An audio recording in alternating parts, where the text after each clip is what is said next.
On considère ici cette famille de k plus 1 polynômes où a et b sont des scalaires distinctes et on nous demande alors de montrer que la famille P0Pn est libre.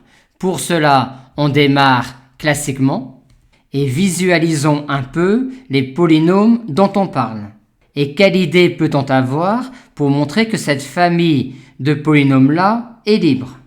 On peut évaluer cette égalité polynomiale-là en x égale b, ce qui nous donne alpha 0 égale 0. Ce polynôme-là disparaît alors dans notre somme.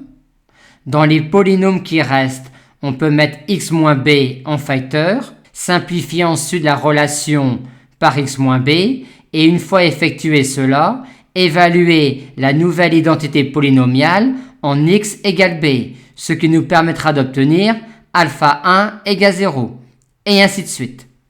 Comment maintenant rendre ça plus formel et formaliser notre ainsi de suite? Pour cela, on va raisonner par l'absurde, c'est-à-dire on va supposer que tous les scalaires alpha k ne sont pas nuls. Et on va montrer alors que ceci déclenche une absurdité. Puisque l'on a supposé que tous les scalaires alpha k ne sont pas nuls, cet ensemble-là est non vide, il admet donc un plus petit élément.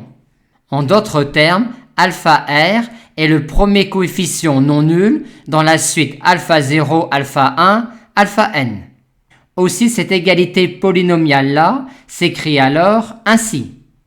On peut alors dans ce polynôme-là mettre en facteur x moins b à la puissance r et donc simplifier par x moins b à la puissance r. Et une fois ceci effectué, on évalue cela en x égale b, ce qui nous donne finalement alpha r égale 0, ce qui est absurde avec la définition de petit r.